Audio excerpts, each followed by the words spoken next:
பல்லு கண்ணு எப்படி வந்து பாதுகாக்கணும் அப்படின்ட்டு நான் வந்து அதனுடைய ஆரோக்கியத்தை பற்றி உங்களுக்கு சொல்ல போகிறேன். இப்போ பல்லுக்கு என்ன தேவைன்னா நமக்கு கால்சியம் சத்து அதிகமாக இருக்கணும். அதுக்கு யார் யாரெல்லாம் பால் எனக்கு பிடிக்காது, நான் பால் குடிக்க மாட்டேன்னு சொல்கிறவங்க யார்? அப்போ இவங்களுக்குலாம் கண்டிப்பாக பல் பிரச்சனை நிறையாவே இருக்கும்.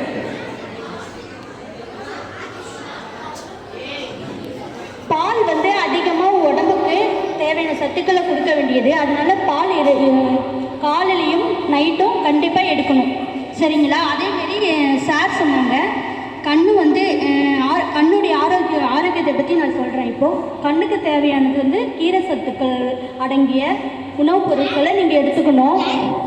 Very good. கேரட், காய்கறி, கீரைகள், பழங்கள் இதெல்லாம் வந்து அதிகமாக நீங்கள் சாப்பிடணும். இது சாப்பிட்றதுனால நம்மளுக்கு உடலுக்கு தேவையான சத்துக்கள் வந்து நமக்கு கிடைக்கும். அதனால் இதெல்லாம் நீங்கள் அதிகமாக சாப்பிட்ணும். எனக்கு கீரை பிடிக்காது, நான் பழம்லாம் சாப்பிட மாட்டேன், காயெல்லாம் சாப்பிட மாட்டேன் சொல்கிறவங்க யார்?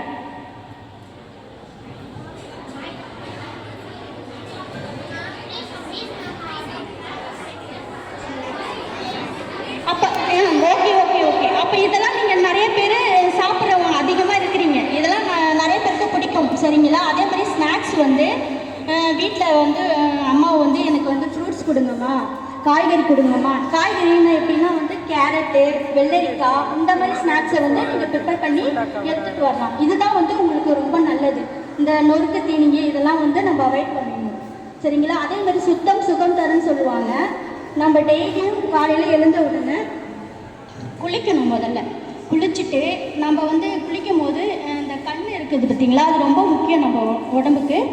அதனால் அந்த கண்ணை நீங்கள் எப்படி சுத்தப்படுத்தணும்னா 2 கையில் தண்ணி எடுத்து இந்த கண்ணை வந்து இப்படி காமிக்கணும். அதேமாரி இங்கேயும் இதேமாரி நம்ம ஒரு 2 மினிட்ஸ் இதேமாரி நம்ம செய்யணும். இதேமாரி நம்ம செய்யும் போது கண்ணில் இருக்கிற அழுக்கெல்லாம் வெளியில் வந்துட்டு நம்ம கண் பார்வை வந்து தெளிவாக இருக்கும். அதனால் இதை நீங்கள் டெய்லி இதுக்கப்புறம் நீங்கள் செய்யணும். அதேமாரி நான் சொன்ன மாதிரி 2 வேளை பால், காலையிலையும் சாயந்தரமும் பால் குடிக்கணும். நான் சொல்ல வேண்டியது காலையில் இரவு பூஸ்ட்டு, இந்த ஹார்லிக்ஸு இதெல்லாம் எதுவுமே குடிக்கக்கூடாது. இதெல்லாம் நம்ம உடம்புக்கு நல்லது கிடையாது. Okay student, thank you.